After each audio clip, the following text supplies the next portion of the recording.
Bonjour à tous, bienvenue sur la chaîne des forgeurs.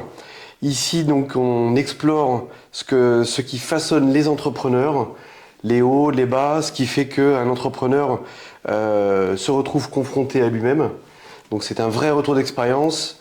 L'objectif c'est pas de créer des histoires, mais au contraire de pouvoir voir ce que chaque entrepreneur peut traverser dans le vrai.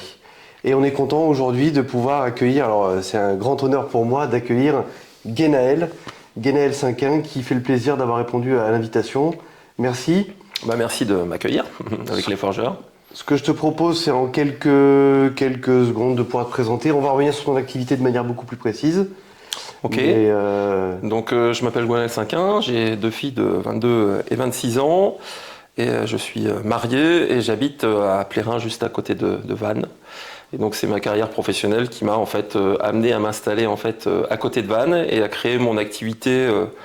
Alors au tout départ, j'étais salarié en 2008 quand je suis arrivé sur le secteur, mais en tout cas j'ai créé mon activité d'indépendant en 2017. D'accord, donc ça fait maintenant 8 ans cette année, ouais, tout à fait. Et tu étais où avant? Alors en fait, j'ai démarré souvent dans ma présentation, j'évoque ce que j'ai vendu ou dans le domaine dans lequel j'ai bossé. J'ai d'abord travaillé dans l'agroalimentaire avec la marque Pitch en particulier, qui est la petite brioche fourrée fabriquée par Brioche Pasquier. Et donc pendant 7 ans avec une partie commerce et marketing. J'ai une parenthèse, je le dis souvent comme ça dans ma carrière professionnelle, c'est que grâce à cette marque Pitch et un des frères Pasquier, à l'époque, j'ai eu la chance de diriger un club de basket professionnel qui est le club de Cholet Basket, en tant que directeur du club pendant 3 ans, entre 97 et 2000. Et ensuite, donc je suis passé là donc à la balle orange après la brioche fourrée. Et après, je suis arrivé dans le parpaing parce que là, je suis arrivé chez Point P, qui est une enseigne de Saint-Gobain. Saint-Gobain a beaucoup de marques de distribution. Et Point P, c'est une des plus grosses business units d'ailleurs de Saint-Gobain en France, et qui pèse beaucoup. Et j'ai eu la chance pendant 17 ans dans ce beau groupe, entre 2000 et 2017, d'avoir différents postes de management dans le commerce, dans l'exploitation, dans le marketing. Ok. Et alors, première question, qu'est-ce qui t'a amené à l'entrepreneuriat? Alors en fait, déjà, ce qu'il faut comprendre, c'est que quand j'ai été muté ici, suite à une proposition de Point P, de prendre des responsabilités d'exploitation à l'époque, c'était en septembre 2008, et avec du recul, je ne sais pas si c'était un cadeau, parce que en septembre 2008, c'était une grosse crise. Donc moi, je connaissais assez mal l'exploitation, et donc j'ai été à l'exploitation chez Point P pendant 4 ans, dans des années difficiles. Et là, je m'étais dit, est-ce que je suis prêt à prendre des postes à responsabilité dans un groupe comme celui-là, dans des périodes qui peuvent être difficiles, et la dureté de ce que j'ai vécu m'a fait dire que j'avais envie de passer à autre chose. Ça s'est pas fait tout de suite après les 4 ans que j'ai fait en poste de responsable de secteur et de site là chez eux. Mon patron de l'époque je lui ai dit maintenant on arrête, ça marche pas, il y a la crise, j'en ai marre. Il me dit non, Gwen, ce serait bien que vous restiez là. Et donc à l'époque j'étais revenu au marketing en fait chez Point P région Ouest. Où là j'ai eu plein de choses super intéressantes à faire pendant 5 ans, sauf que inconsciemment en 2012 j'avais pris ma décision qu'à un moment je ne ferais pas ma vie professionnelle jusqu'au bout dans un grand groupe. Quoi qu'il était plutôt, c'était un groupe très très très bien, dans lequel j'ai pris beaucoup de plaisir pendant 17 ans, mais j'avais cette idée-là. Alors 2 choses me motivaient, c'est je voulais rester sur Vannes. Ça c'était aussi un des points clés, c'est-à-dire de me dire... Des critères essentiels. Qui étaient importants. Donc t'étais prêt à voyager, à bouger. Je voulais vraiment rester à Vannes. Et donc ça m'a motivé à me dire, si tu veux rester à Vannes, alors j'avais regardé le marché de l'emploi à l'époque, mais je m'étais dit, crée ta propre activité, comme ça tu choisiras où tu travailles. Donc ça a été ça ma motivation, et la motivation également autre, c'était je voyais dans les grands groupes, et pas seulement dans mon groupe, mais dans d'autres groupes, beaucoup de gens entre 50 et 60 ans qui se plaignaient de leur sort. Donc il y a posteriori, sur une analyse, une rétrospective de leur vie professionnelle, avait une sorte de regret peut-être, ou une amertume. Ouais, c'était aigri. Beaucoup de gens aigris, et je me disais, à l'époque j'avais 49 ans, quand j'ai créé mon activité, et je me suis dit là, j'ai pas envie de ressembler à ces gens-là, parce qu'ils sont aigris. Et moi, c'est pas du tout ma nature. Et donc, ça a été un des points vraiment déclenchants d'une projection. Une projection de me dire, tiens, il me reste 15 ans à bosser. Comment j'ai envie de passer ces 15 ans, quoi. Exact. Et voilà. Et je me dis, j'avais eu toujours cette volonté aussi de transmettre. Et voilà. Et je me suis dit, il faut que je trouve quelque chose où je puisse transmettre. Même si avec du recul, c'est pas... Aujourd'hui, le transmettre, il y a une notion de savoir. Et je pense que quand je me suis lancé à l'époque, j'avais cette notion-là, enfin de savoir-faire, on va dire, savoir-être peut-être aussi. Mais en tout cas, je pense que c'était... Aujourd'hui, ça a changé parce que l'accès à la connaissance, avec l'IA et tout ça, et tout ce qui se passe, je ne sais pas si on est sur cette notion à transmettre. Et d'ailleurs, c'était mon enjeu de départ, ce qui s'est un peu transformé plutôt en accompagner que transmettre. Voilà, aujourd'hui, je dirais. D'accord. On retrouve justement un peu cette logique de vie, en tout cas. Tu parles d'accompagnement. Toi, tu as fait des choix dans ta vie. Alors, c'est marrant, je reviens sur un point qui m'a un peu frappé. Tu t'es posé la question de l'entrepreneuriat. Tu pars dans une période de difficulté. Comment est-ce que tu expliques justement le fait qu'un moment difficile, une crise économique en fait, en étant en 2008, te fait dire ça pourrait être mieux en tant qu'entrepreneur ou peut-être seul? Quel est le point le plus important qui t'a poussé à ça? Est-ce que c'est le fait d'être seul, de pouvoir décider seul? Est-ce que c'est le fait d'avoir... voilà, qu'est-ce qui fait qu'en 2008, dans une crise économique, alors que je pense que beaucoup de gens se disent, crise économique, je reste plutôt au chaud dans un grand groupe, ça va. Qu'est-ce qui t'a poussé justement à ça? Alors il y avait aussi l'évolution managériale aussi à l'époque. Alors il y a ce qu'on pourrait résumer en disant je voulais être mon propre patron et pas avoir de patron. Voilà, j'avais toujours eu des patrons plutôt emblématiques. J'ai eu la chance d'avoir, quand j'ai commencé ma vie professionnelle, les frères Pasquier qui étaient mes patrons, dont un était mon patron direct. J'ai eu des gens, le patron de la société Nicole, qui est une très belle société du Choletais, qui dirigeait le club de basket. J'ai eu des dirigeants charismatiques, alors j'allais dire un peu non, des dirigeants charismatiques aussi chez Point P à l'époque, et il y avait un changement de génération aussi dans les directions générales, on va dire, des grands groupes en général, et avec une divergence de vue aussi. Moi j'avais une vision un peu différente des choses, et puis à un moment on est, comme j'ai dit à mon patron à l'époque, j'ai dit soit je suis dans l'équipe un peu stratégique de l'entreprise, soit je n'y suis plus, et je me suis dit à ce moment-là, à partir du moment où je n'y suis plus, moi ça m'intéresse pas de poursuivre l'aventure, j'ai envie de vivre ma propre aventure où je décide de ma stratégie, même si je quittais des conditions. C'est là d'ailleurs tout l'enjeu, c'est de dire quand on est dans un grand groupe et qu'on a des conditions salariales, d'avantages, autres, etc. Le saut est compliqué quand même parce que les gens vous regardent avec des grands yeux en disant mais t'es fou quoi. Oui, c'est clair. Voilà. C'est clair. Je pense que c'est l'une des réflexions qu'on peut entendre d'un entourage proche. De dire que tu deviens entrepreneur alors que tu as une place de rêve, tout va bien, etc. Qu'est-ce qui t'arrive quoi? C'est vrai que... Mais ce qui me motivait, voilà, c'était plus d'avoir... C'était pas patron dans le sens je vais être mon patron, on s'en fout ça. C'était vraiment de dire je vais prendre mes propres décisions. Oui. Je crois que c'est un point qui est très important aussi de chez l'entreprise, et on l'oublie des fois, c'est que c'est un visionnaire, c'est quelqu'un qui a besoin de pouvoir avoir une vision à long terme. Et effectivement, le fait de travailler dans un ensemble, si les visions à long terme divergent, c'est là qu'il y a un point d'achoppement. Et l'avantage, quand on est indépendant, quand on est chef d'entreprise, c'est une responsabilité, mais c'est l'avantage de pouvoir conduire à long terme sa vision des choses. Je reviens sur ton activité. Pour toi, donc, c'est l'accompagnement. Comment t'expliques l'accompagnement justement, puisque tu accompagnes justement des dirigeants, des chefs d'entreprise notamment, des gens qui décident. Quelle est la différence? Comment tu fais la différence entre l'accompagnement, la formation, le coaching, le conseil, tout un tas de notions qui regroupent un peu les mêmes choses, mais en fait qui sont différentes? Alors, déjà, c'est posé la question quand je me suis lancé. Alors, déjà, j'avais écrit dans le nom de l'entreprise qui s'appelle l'ODL Conseil Formation que j'allais faire à la fois du conseil et de la formation. Ça, c'était dans ma tête. C'est-à-dire qu'avant de quitter mon entreprise à l'époque, j'avais construit déjà des relations. J'avais préparé un peu la suite, on va dire ça comme ça, en me disant je vais pouvoir aller sur le conseil, je vais pouvoir aller sur la formation. Et en fait, c'est ce qui s'est réellement passé dans la vraie vie de ma mise en place. J'ai fait du conseil plutôt sur de l'accompagnement opérationnel, sur des sujets que je connaissais bien, le marketing, le commerce, évidemment, qui sont ce que j'ai principalement fait dans ma vie professionnelle. Et assez vite aussi de la formation en groupe. Et aussi, un des points importants, c'est quand j'avais quitté mon groupe, je l'ai quitté en bon ami, on va dire ça comme ça. Et j'avais aussi négocié, et ça, c'est un des points clés.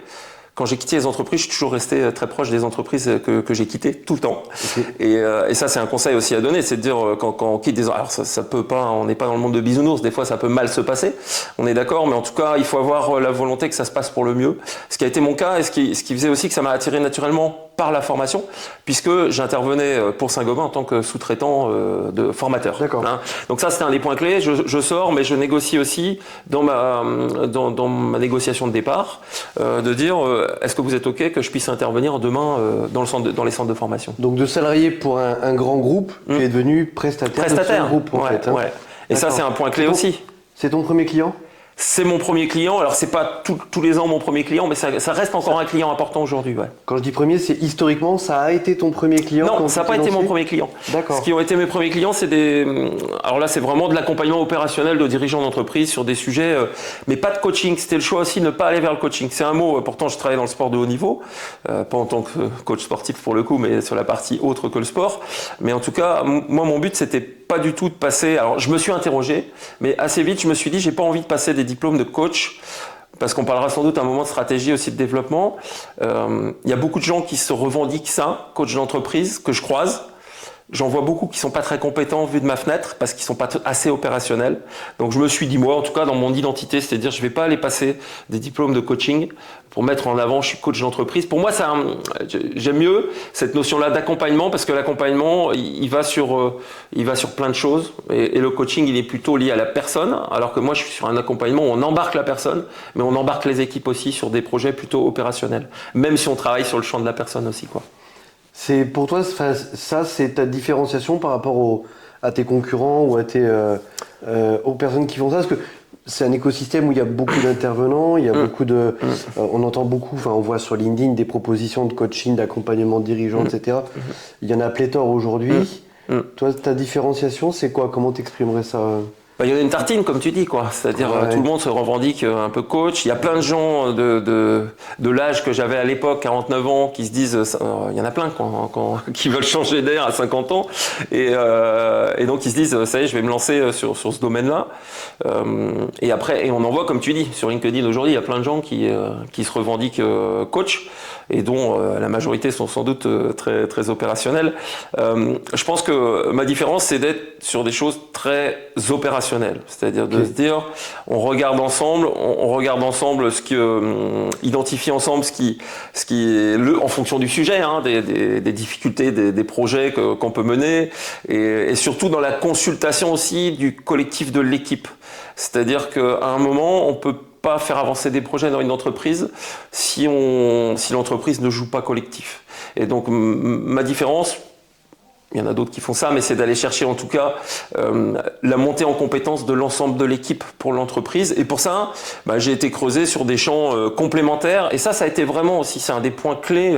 Je parlais tout à l'heure aussi de transmission.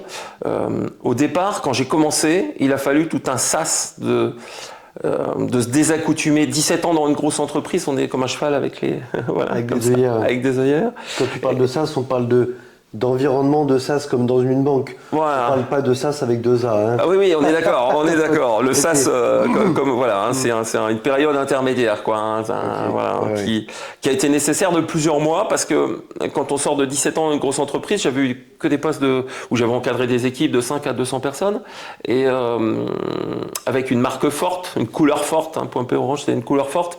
Et en fait, on a des œillères, quoi. Ouais. Et là, il a fallu que je m'aère avec des start-upers, avec d'autres consultants. Et donc là, je me suis vraiment ouvert en fait à plein de choses pour essayer de constituer ce que j'allais construire comme entreprise. Et j'avais la conviction, je pense, avec du recul, de me dire, t'as vraiment vécu beaucoup de choses, tu sais beaucoup de choses, parce que voilà, j'avais été manager pendant 25 ans, j'ai été nommé chef des ventes à 23 ou 24 ans, donc j'avais toujours managé des équipes, donc j'étais certainement dans la disposition d'esprit de dire je sais faire. Voilà. Sauf qu'assez vite, je me suis rendu compte, ok, tu sais faire certaines choses, mais t'es loin de savoir tout faire, ça c'est la première chose. Et deuxième chose, c'est le fait qu'il fallait, on va dire, aller aussi travailler à la technique d'accompagnement. Et ça je l'avais pas forcément au départ. Je me dis, si tu connais les choses, tu vas pouvoir les transmettre. Et assez vite, je me suis formé aussi à des formations de formateurs et des formations très diverses. Et ça m'a emmené à voir plein de choses différentes, quoi. Donc toi également, quand tu es passé du salariat à l'entrepreneuriat, tu es passé par une phase d'accompagnement, Oui. justement, qui t'a permis de parfaire ton idée, de parfaire ta vision de ce que tu voulais faire. Donc avant d'accompagner, tu as toi aussi donc été accompagné en fait. Ouais, accompagné avec des formations différentes. J'ai été chercher dans plein de choses différentes. Ce qui constitue aujourd'hui mon offre aujourd'hui, je l'ai constituée toutes ces dernières années avec des rencontres. Ouais. Et ça, c'est vraiment la base. C'est-à-dire que les 18 premiers mois, on va dire, quand j'ai quitté ce grand groupe et que pendant 18 mois, j'ai construit mon business. Alors, c'est quand même mieux de partir avec des clients en poche quand même. Ouais. Voilà. Entre parenthèses, parce que c'est pas toujours propre non plus. Faut faire. Ah voilà. Ah non, mais les clients en poche, c'est pas des clients de l'entreprise. Hein. Quand je dis ça, c'est pas du tout des clients qui travaillent avec moi. Pour moi, non, c'est des clients. Okay. C'est-à-dire de dire, je quitte une activité. Moi, je vendais des matériaux de construction ou j'aidais à vendre des matériaux de construction. C'était pas la notion. Je vais partir avec des clients de Point P, pas du tout. C'était dans, on va dire, l'écosystème de Point P. Il y a plein de gens avec qui j'ai travaillé, des prestataires, des fournisseurs, voilà. Au sens large, y compris le groupe dans lequel je travaillais. Ouais. Et donc, je partais avec des clients en poche qui étaient aussi mon groupe et aussi des gens qui travaillaient aussi avec eux comme fournisseurs. Mais effectivement, partir avec des clients, non, ça, c'est pas à faire, non. C'est pas bien. Donc là, tu changes du salariat à l'entrepreneuriat, donc tu te fais accompagner pour pouvoir justement parfaire ta gestion de l'entreprise et de ton projet. À quel moment tu t'es senti entrepreneur et tu t'es dit ça y est, là, je vis cette expérience-là, je vis cette aventure. Est-ce qu'à un moment, justement, tu t'es rendu compte que ça y est, on était dedans? Ouais, alors je sais pas s'il y a eu un moment précis. Hein, ça a été plus des étapes. L'étape au départ, la première étape, comme je te disais, d'aération, on va dire ça comme ça. Les 18 premiers mois où là, je m'aère, je rencontre plein de gens, je rencontre d'autres consultants.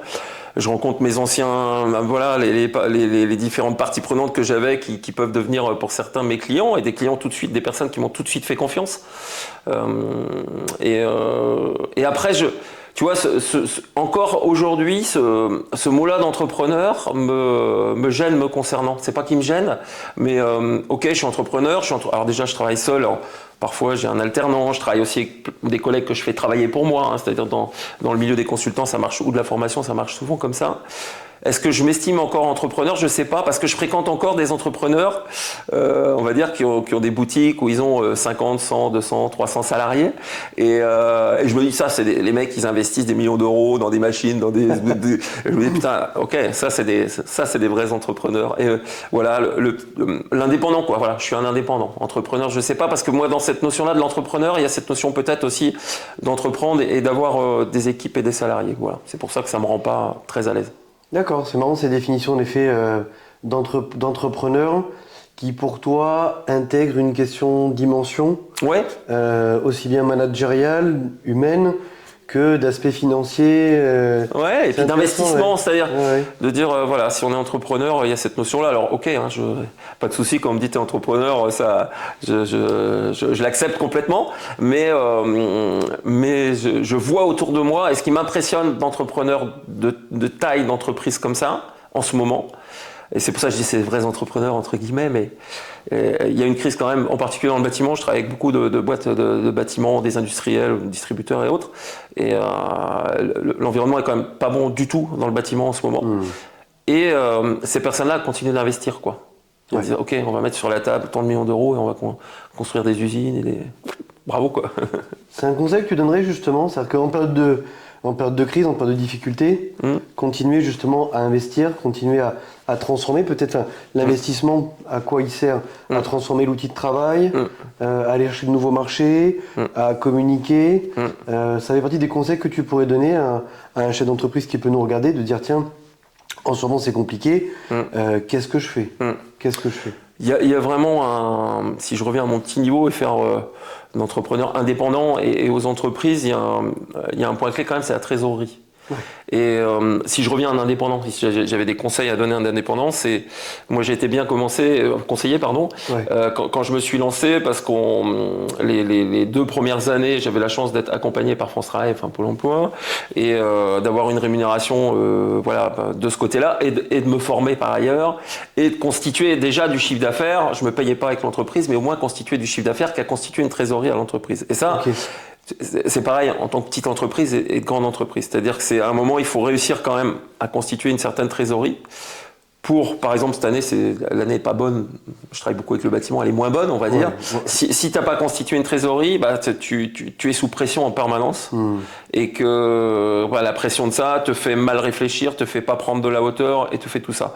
Et quand tu es, pour répondre à ta question, quand tu es dans un moment où le marché est plus dur, ce qu'il y a très bien là-dedans, c'est que ça te permet d'avoir du temps peut-être un peu pour réfléchir aussi à la suite et faire évoluer ta stratégie, quoi. Te dire ok, c'est plus dur en ce moment, je suis moins pris par mon quotidien, et ben le temps que je récupère, alors déjà il y en a à mettre une énergie supplémentaire à la prospection, voilà, ok.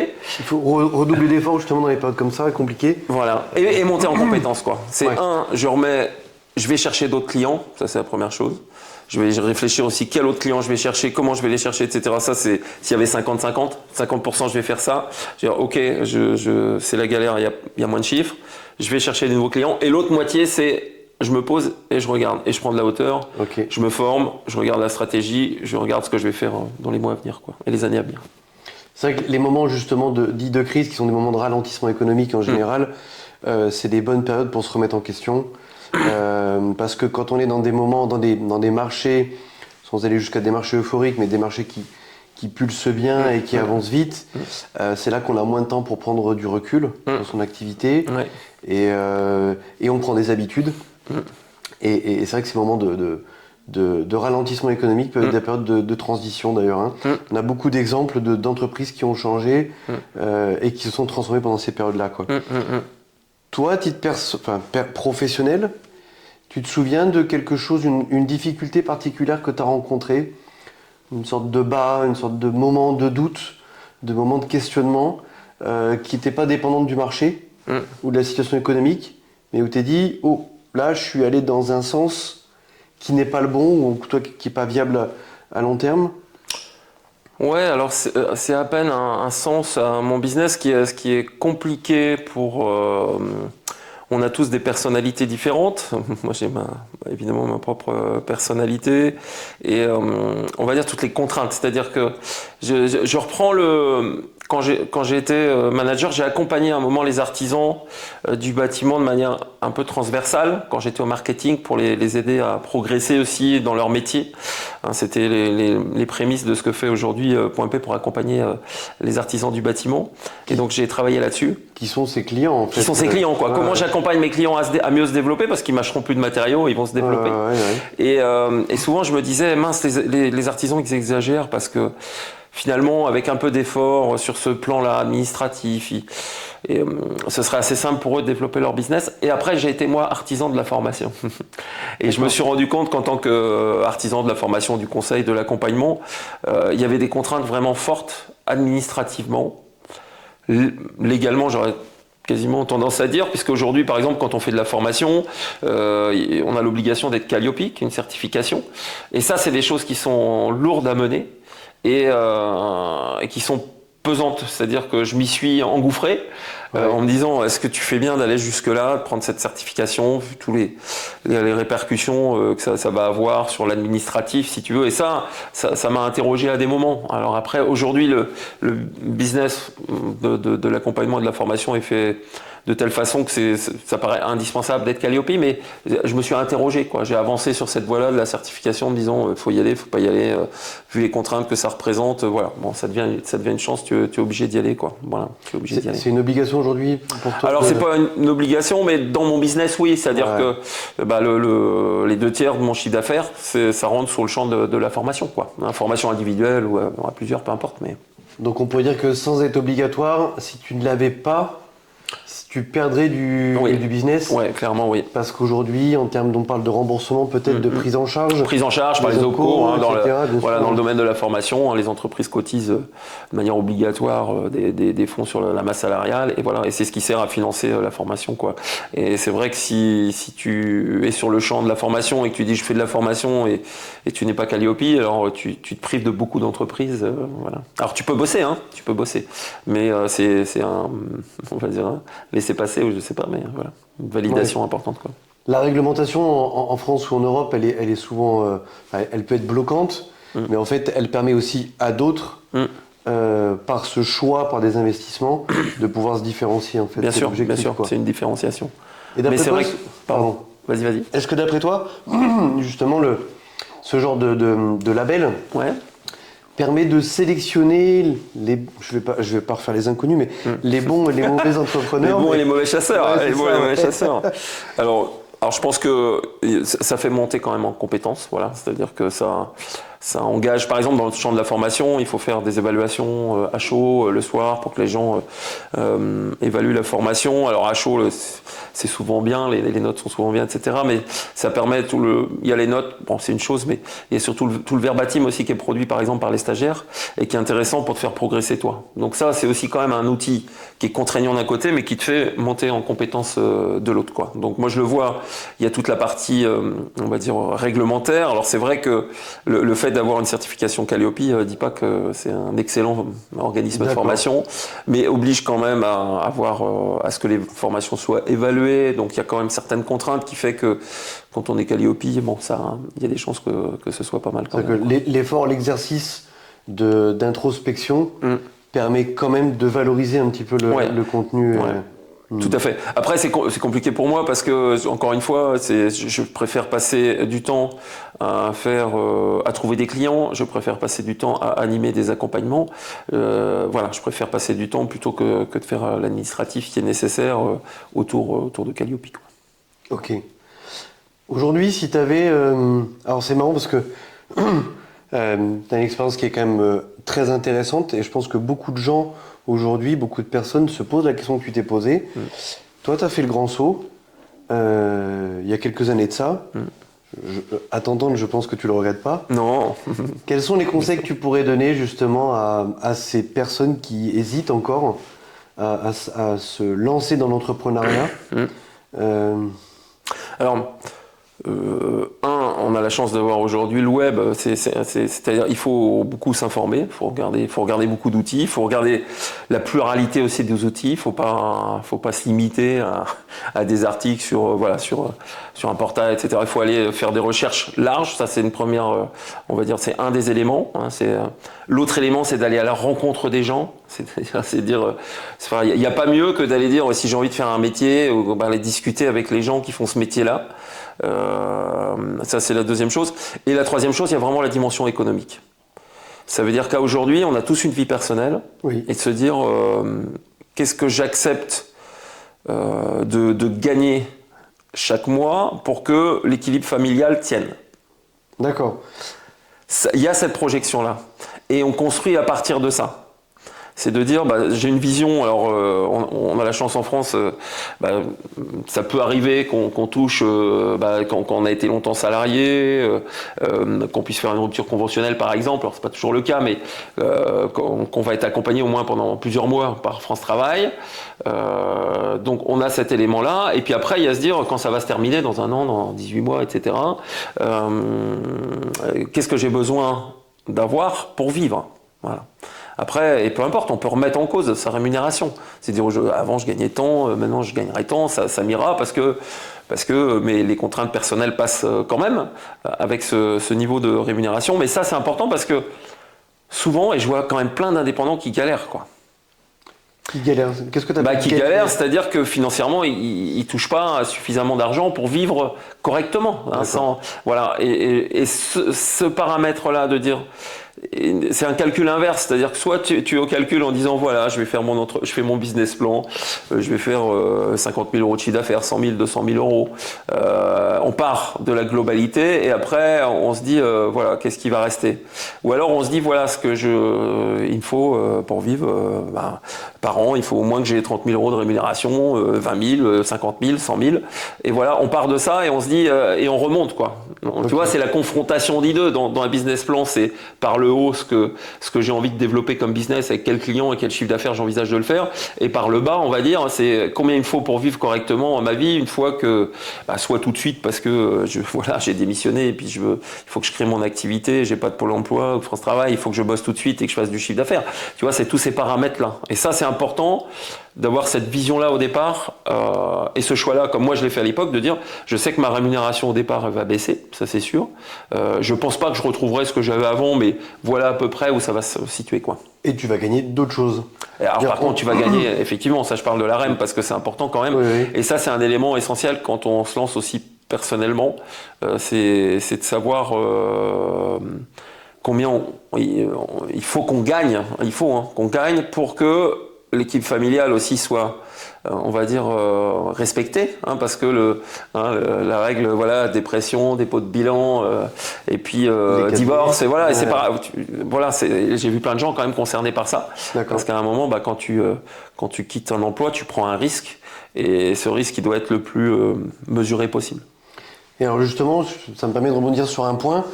D'après toi, quels pourraient être les signes avant-coureurs, les indicateurs, les KPI à surveiller pour éviter de passer de cette phase justement de création, je me lance, je sais combien je veux gagner, j'ai besoin, à cette phase justement des cadets dont tu parles.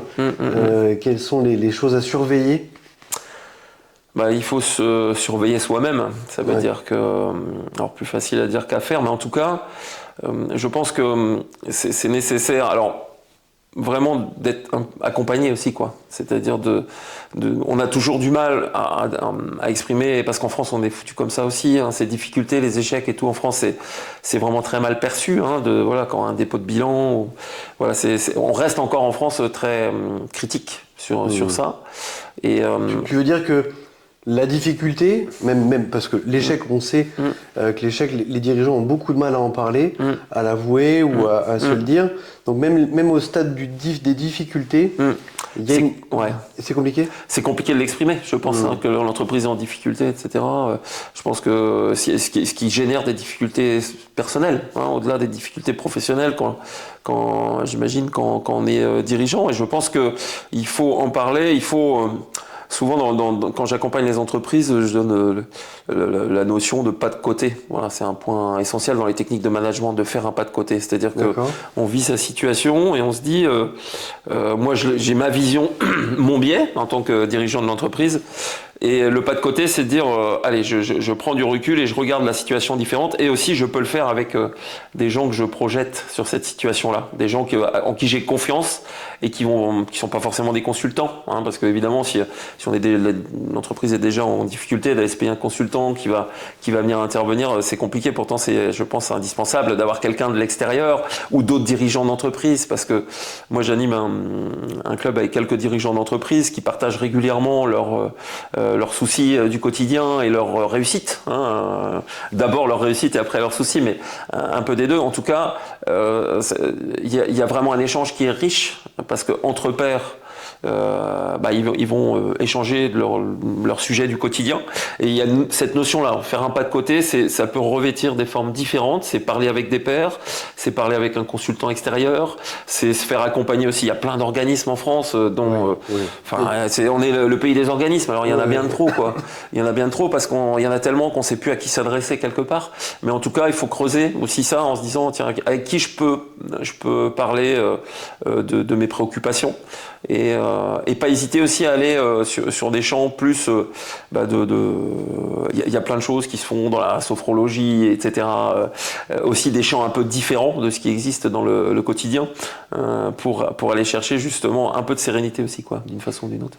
Oui, donc tu dis l'accompagnement ne se fait pas uniquement sur l'aspect opérationnel, technique, gestion d'entreprise, ils se font aussi sur l'humain. Bien sûr. Et sur l'homme ou la femme qui dirige justement cette équipe, ce groupe. C'est sûr. Quand tu parles de sophrologie, vraiment on parle de personnel là en fait. Oui, ouais. Mais si ce que j'ai pu constater moi, c'est que si on va travailler la technique avec des individus, il y a des techniques que je connais bien, enfin d'animation, etc., des choses dans le marketing, dans le commerce que je connais bien. Si la personne elle va pas un peu déjà travailler en elle-même, on fera des choses, on fera avancer la personne. Mais si on veut vraiment la faire avancer grandement, il faut aussi que la personne à un moment travaille aussi sur elle-même ou trouve la bonne technique. C'est pour ça qu'il n'y a pas une bonne technique. C'est ça qui, dans le conseil aujourd'hui, qui pas qui m'agace un peu, mais dans le conseil, on dit voilà, il y a ça, il y a les techniques interpersonnelles, il y a ça. Et en fait, il n'y a pas une réponse. Non, on a l'impression qu'on peut appliquer des patterns et puis qu'à chaque fois les solutions sont les mêmes, alors que non, je suis convaincu moi aussi qu'effectivement, chaque cas, chaque personne est différente et donc la solution à apporter est différente. Complètement, ouais. Je pense que c'est comme quand tu vas voir un ostéopathe, si tu veux. C'est-à-dire que tu as des problèmes de dos, tu vas voir ton ostéopathe, génial, il me soigne et tout, puis tu en parles à un pote qui va et lui, ça colle pas. Ouais. C'est la même chose. C'est-à-dire lui, il aura besoin de faire du kiné parce que l'ostéopathe, ça lui va pas. Lui, il a besoin de bosser des séances, etc. et pas de se faire manipuler, voilà. Parce que chacun est différent. Et ça veut dire que je pense que chaque entrepreneur, il faut aussi qu'il trouve son équilibre au travers peut-être de techniques un peu alternatives ou dans le sport ou dans l'art. Enfin, je veux dire, on peut faire du théâtre, on peut faire de la musique, on peut faire du sport, et en dehors de ces loisirs-là qui sont essentiels à l'équilibre aussi, il peut y avoir aussi des praticiens, je ne sais pas si c'est le mot, mais des gens qui accompagnent avec je parlais de la sophrologie, mais il y a plein d'autres choses. Il y a plein de choses, ouais. Il y a plein d'autres choses. Le sport est aussi, on en parlait un petit peu au téléphone la dernière fois, je pense un indicateur important de la santé du chef d'entreprise, du dirigeant. On parle de santé, pas que de la santé physique, mais de la santé émotionnelle. On sait très bien qu'être entrepreneur, c'est beaucoup d'émotions, c'est des hauts, c'est des bas, c'est une vision à long terme, c'est des prises de risques, etc. Et je suis convaincu aussi, et tu me diras pas le contraire, que le sport est un bon indicateur et aussi une force et un moteur de transformation. Au travers du sport, tu peux nous en parler un peu parce que justement le sport est dans ton activité, c'est assez important, sans revenir sur le passé, ce qui fait que tu es tombé amoureux de l'activité sportive. Donc juste faire le lien en deux mots, donc j'ai eu la chance de diriger un club de basket pro, donc de vivre une aventure assez incroyable pendant 3 ans. Enfin voilà, on n'a pas le temps de tout raconter là, mais même si c'était une parenthèse dans ma carrière, ça a laissé beaucoup de traces. Et en particulier dans les traces, c'est les relations que j'ai pu construire avec les gens à l'époque, quoi. Et dans les relations que j'avais construites quand j'étais à la direction du club de basket, j'étais resté en relation avec Jean-François Martin, qui a été pendant plus de 30 ans entraîneur des espoirs à Cholet Basket, un grand pédagogue, c'est-à-dire quelqu'un qui, voilà, lui, la patience, parce que dans la pédagogie, il faut beaucoup de patience, et lui, il faisait preuve d'une patience assez incroyable, donc il a des statistiques de performance, on va dire, de formation de joueurs assez incroyables. Et quand on s'est recroisés et que moi je me lançais en 2017, on s'est dit tous les deux qu'il fallait qu'on aille chercher dans les valeurs du sport au service de l'entreprise, quoi. Si j'avais une phrase un peu générale comme ça pour expliquer ce qu'on allait faire. Et donc assez vite, on a construit des choses ensemble pour dire, on a construit des modules de formation pour le coup, qu'on a commencé avant le Covid. Alors évidemment pendant 2 ans, ça s'est un peu arrêté entre 2020 et 2021 où c'était compliqué parce que là, la particularité, c'est qu'on emmène dans ces sessions-là, sur le terrain, les gens à collaborer autour du basket, avec un fil rouge du basket. Alors c'est des ateliers collaboratifs qui vont chercher dans la communication non violente, dans le sport, etc. Et on met les gens à collaborer pour aller chercher, à vivre une expérience aussi, de se dire, tiens, moi en tant que manager, collaborateur, peu importe, membre de l'entreprise, quel que soit mon poste, je puisse aller y chercher quelques valeurs. Donc c'est des choses qu'on fait. Mais ça, c'est ce qu'on fait concrètement. Alors pour parler du sport et de l'entreprise, comme tu me challenges là-dessus, c'est effectivement, comme je le disais avant, il y a ce que j'ai mis en place avec Jean-François Martin dans le domaine de l'accompagnement. On fait du séminaire, on fait de la formation, on fait des ateliers qui dépassent d'ailleurs le team building, parce que là les gens, on les fait vraiment bosser sur ok, j'ai vécu une expérience sur le terrain, mais comment je la traduis moi dans mon quotidien. Ça c'est vraiment le principe de ce qu'on fait.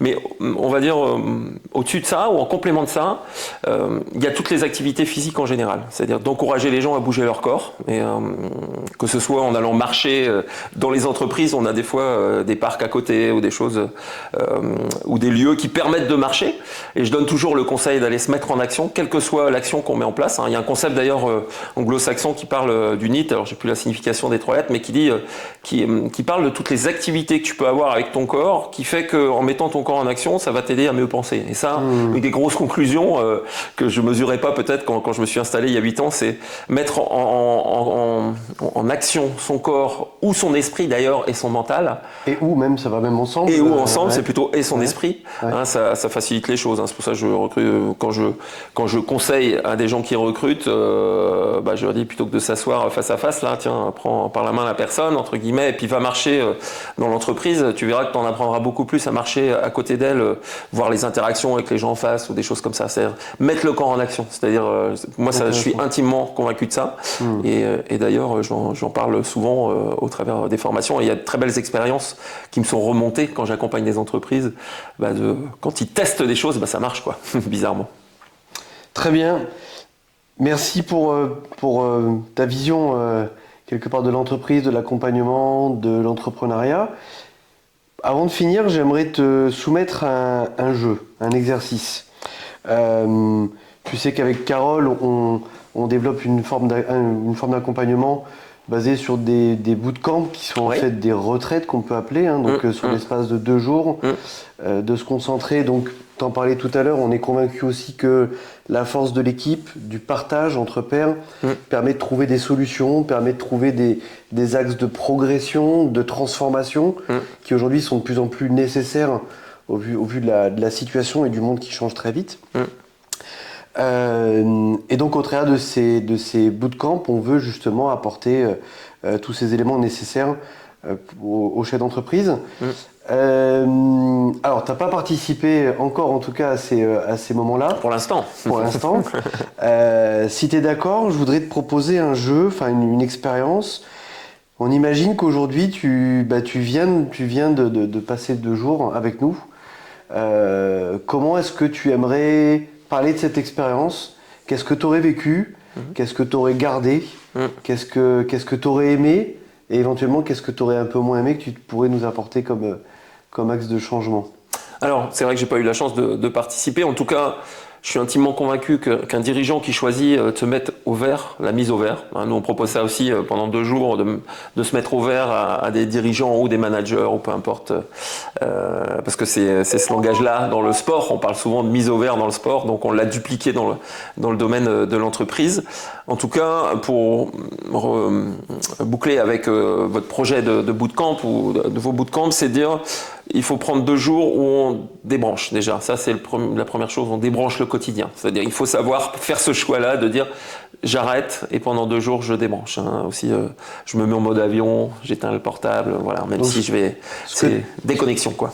Pardon. Ce que tu as apprécié de cette expérience-là, c'est le fait justement d'avoir été un peu obligé ou accompagné justement dans le fait de débrancher complètement avec l'extérieur. Ouais, déconnecter, c'est indispensable parce que on est tellement archi sollicité aujourd'hui par le digital en général, les mails, le téléphone, etc. C'est-à-dire, il y a cette nécessité-là de débrancher parce que encore une fois, on réfléchira mieux si on débranche et on sera plus efficace. Ça, c'est vraiment un des points clés. Je pense qu'on peut pas ignorer dans ces 2 jours-là le fait de se recentrer aussi sur soi, c'est aussi un point important. Et il faut aussi qu'on prenne du temps à parler de soi et aussi à partager. Si j'avais une autre chose au-delà de se regarder soi-même ou de se regarder dans la glace entre guillemets et d'aller chercher justement ce qu'on a de positif en soi. On a plein de choses à améliorer, mais déjà d'aller regarder ce qu'on a de positif en soi. Et puis après d'aller chercher dans la collaboration en équipe. C'est-à-dire que les bootcamps, on n'y va pas tout seul, on va se retrouver à plusieurs, managers, dirigeants, peu importe, collaborateurs, peu importe les gens qui seront là. En tout cas, et d'ailleurs c'est important qu'il y ait des gens différents. Pour moi c'est essentiel même, parce que si je prends le langage du consultant, je parle de la permaculture, quand on mélange des plantes différentes, elles s'enrichissent mieux, quand on mélange des gens différents, ils s'enrichissent aussi beaucoup mieux. La diversité fait la richesse quelque part. Voilà, la diversité, tout à fait. Donc c'est d'aller chercher dans cette diversité-là potentiel dans 2 jours à passer 48 heures de bootcamp. C'est-à-dire il faut que j'aille être en équipe avec des gens qui sont d'habitude que je ne fréquente pas. Voilà, et ça c'est essentiel parce que vous allez apprendre plein de choses. Moi je me rappelle le démarrage avec un jeune de 30 ans qui lançait une start-up en France et qui m'a tout de suite remis les idées en place sur plein de sujets, et parce qu'après mes 17 ans d'entreprise, grand groupe, j'avais besoin de m'aérer, et c'est pour ça qu'il faut panacher les gens pour que ça donne des choses positives. Donc il avait une vision différente et il t'a apporté justement une façon de voir le monde Alors différent, et puis même des choses très pragmatiques. Hein. J'ai un souvenir à partager sur le sujet, c'était Benjamin, un type extra, un jeune extra, et je lui ai dit, je sors de ce grand groupe, il y avait des logiciels à foison et tout. Ah, il me dit, ouais, tiens, des logiciels à foison, tu vas voir, t'es indépendant, tu vas voir que dans 6 mois, 1 an, quand tu auras construit ton activité, tu vas te prendre 15 ou 20 logiciels, et tu auras autant de logiciels que quand tu étais dans la grosse entreprise. Et je dis, non, tu déconnes. Et je dis, non. Et effectivement, voilà, tout de suite, il m'a remis les idées en place sur certains sujets. Voilà. Et avec aussi, à l'époque, c'était il y a 8 ans, et tout cet aspect-là aussi, développement de l'activité avec pas peur, c'est-à-dire, ok, le système, c'est de la signature électronique un peu élaborée à l'époque, qui était assez novateur d'ailleurs. Si on regarde tout ce qui se fait maintenant dans l'inbound marketing, etc., c'était vraiment très élaboré, et pas peur, ça va marcher, quoi. Voilà, confiance, quoi. Confiance au développement. Voilà, et ça, et pourtant, il avait 20 ans de moins que moi, mais il m'a insufflé de la confiance pour me développer. Voilà. Et ça, il y a la confiance, on va la chercher chez les autres. Ouais. Hein, il y a une parole, je ne sais pas qui l'a dit, mais quand on regarde, on s'inquiète, et quand on regarde les autres, on se rassure. D'accord. Et le fait de collaborer avec d'autres, au-delà de se rassurer, mais on s'enrichit, quoi. Ok. Qu'est-ce que tu serais venu chercher au bootcamp? Qu'est-ce qui t'aurait incité? Alors, ce qui m'inciterait à venir, c'est une sorte d'engagement à mieux réfléchir ma stratégie personnelle et professionnelle. C'est-à-dire, si je me mets 2 jours en bootcamp au vert avec vous, c'est de dire au bout de 2 jours, le premier cahier des charges, c'est que je me sente mieux, non que je me sente mal là, mais me dire il faut qu'au bout de 2 jours je me sente encore mieux, quoi. Voilà, en fonction de mon état d'esprit. Hein. Moi je dis souvent en démarrage de formation, d'accompagnement, tiens, c'est quoi je prends les téléphones portables comme exemple en disant bon, les portables c'est simple, hein, on les recharge la nuit et puis le lendemain ils sont à 100%, quoi. Sauf que l'humain c'est pas pareil. Non. Et que souvent je pose la question du pourcentage le matin, du pourcentage d'énergie en faisant un comparatif avec le téléphone portable. Si j'arrive dans la formation, j'ai 90%, faut que j'en sorte avec 100%. Si j'arrive avec 10%, il faut que j'en sorte avec 50%, peu importe. Mais c'est-à-dire de se régénérer, quoi. Retrouver de l'énergie pour la suite et pour soi-même, quoi. Super. Écoute, Gwenaël, merci beaucoup. Merci d'avoir partagé ton expérience, d'avoir partagé aussi bien ses hauts, ses bas, d'avoir partagé ta vision de l'entreprise, d'avoir partagé une chose que beaucoup de gens peut-être ont envie de faire, ce grand saut justement de passer de l'entrepreneuriat, du salariat dans un grand groupe en plus vers l'entrepreneuriat. Ce qui est fabuleux, c'est que tu en parles avec beaucoup de plaisir. Si je te posais la question de savoir est-ce que tu retournerais en arrière aujourd'hui? Non, alors non, ce serait très compliqué. Même si à une époque je me suis demandé, et j'ai pas la réponse encore. Je me suis dit à une époque probablement que ce qui m'a manqué, voilà, si c'est un point que j'ai pas parlé, qui est quand même un point assez essentiel, c'est que alors quand je me suis lancé, trouver des clients, ok. Moi, j'avais fait du commerce pas mal dans ma vie, donc c'était pas ça la grande difficulté. Construire, on va dire, ce que j'allais apporter aux entreprises une fois que ma période mon SaaS était passée, ça me posait pas de difficulté. La grande difficulté, c'est le fait quand on a vécu en équipe, quand on a dirigé des équipes, ce qui a été mon cas pendant 25 ans, c'est excessivement compliqué de se retrouver seul. Ouais. Excessivement compliqué de se retrouver seul. Et ce qui veut dire que l'aspect collectif des choses est essentiel pour moi, parce que ma personnalité est foutue comme ça, c'est pas le cas de tout le monde, mais je ne peux pas vivre seul dans mon activité professionnelle, même si je suis indépendant. Donc ça veut dire qu'il faut construire, alors il y a plein de mots pour ça, construire des équipes, construire des collectifs, construire de la relation tout simplement, construire des relations avec des partenaires, voilà, il faut recréer son microcosme un peu autour de soi, et ça c'est un des points essentiels aussi. justement toute la période au début de création. C'est pour ça que les 18 mois de départ, enfin après ça dure 18 mois peut-être pour moi, mais ça peut durer 6 mois, 1 an, 2 ans, ça dépend des gens. En tout cas, la première année, on va dire, de démarrage, elle était essentielle parce qu'elle m'a permis de m'enrichir des autres. Et puis au bout de quelques mois, en travaillant seul, je me suis vite dit aussi qu'il fallait que je mutualise des bureaux, ce qui est notre cas aujourd'hui, puisqu'on est plusieurs organismes de formation et de conseil à s'être regroupés en louant des bureaux communs. Et ça, c'est un des points essentiels parce que, encore une fois, là, on s'enrichit aussi et on joue collectif, quoi. Ok. Bah, je conclurai sur le fait qu'on dit souvent que la grande difficulté de l'entrepreneuriat et de l'entrepreneur, c'est la solitude. Ouais. Et la réponse, c'est créer de la relation. Créer de la relation. Aujourd'hui, on est dans un monde où le digital est tellement fort et présent dans notre vie qu'il il est indispensable de créer de la relation à côté si on veut non seulement bien vivre si on a besoin de relations, mais au-delà de ça, s'enrichir et se développer. On peut pas se développer que face à son écran, même si on peut beaucoup se développer, beaucoup apprendre de choses, mais on a besoin de l'interaction avec l'humain et les autres pour grandir. L'humain est un animal social. Voilà, c'est Jean-Pierre Dolly, avec qui je travaille de temps en temps, là, qui a été DG de chez Danone, et il parle souvent des H prioritaires, humanité, humilité et humour. Voilà, les 3 H. Et je trouve que les 3 H, ça me parle, c'est pour ça que ce sera un peu ma conclusion. Donc, humanité, humilité et humilité. Et humilité. Il faut beaucoup d'humilité. J'ai interviewé il n'y a pas très longtemps dans les podcasts que j'anime les athlètes de l'entreprise. Je vais sur le champ de l'entreprise ou des sportifs et j'ai eu la chance d'interviewer quelqu'un que j'ai beaucoup admiré, qui est Antoine Rigaudot, qui était le basketteur le plus connu avant Tony Parker, on va dire ça. Et Antoine, c'est quelqu'un d'excessivement modeste. Et la phrase qui conclut le podcast, c'est « Je sais que je ne sais pas ». Ok, c'est Descartes qui dit ça. Voilà, donc c'est pas lui, c'est pas lui, voilà. Donc il y a des grands penseurs qui l'ont dit avant, et en tout cas pour moi ça, c'est chevillé. Enfin, je l'ai chevillé au corps et à l'esprit et au cœur de dire je sais que je ne sais pas, et c'est comme ça qu'on avance aussi, quoi. Parce que si on a l'impression qu'on a la science infuse, c'est insupportable. Guénel, merci beaucoup. Merci Guénel, on est deux Guénel. Exactement, ça fait écho, ouais. Vous pouvez retrouver les coordonnées de Guénel dans la description, avec donc ton LinkedIn, puisque tu es sur LinkedIn. Ouais. Également donc le podcast Les athlètes de l'entrepreneuriat, qu'on trouve sur toutes les plateformes. Voilà, et n'hésitez pas à vous abonner à la chaîne. On va faire d'autres émissions avec d'autres entrepreneurs dans le feu des entrepreneurs, où on discute de manière la plus sincère possible, sans histoire. Et merci beaucoup. Merci à toi. À très bientôt. À bientôt. Merci.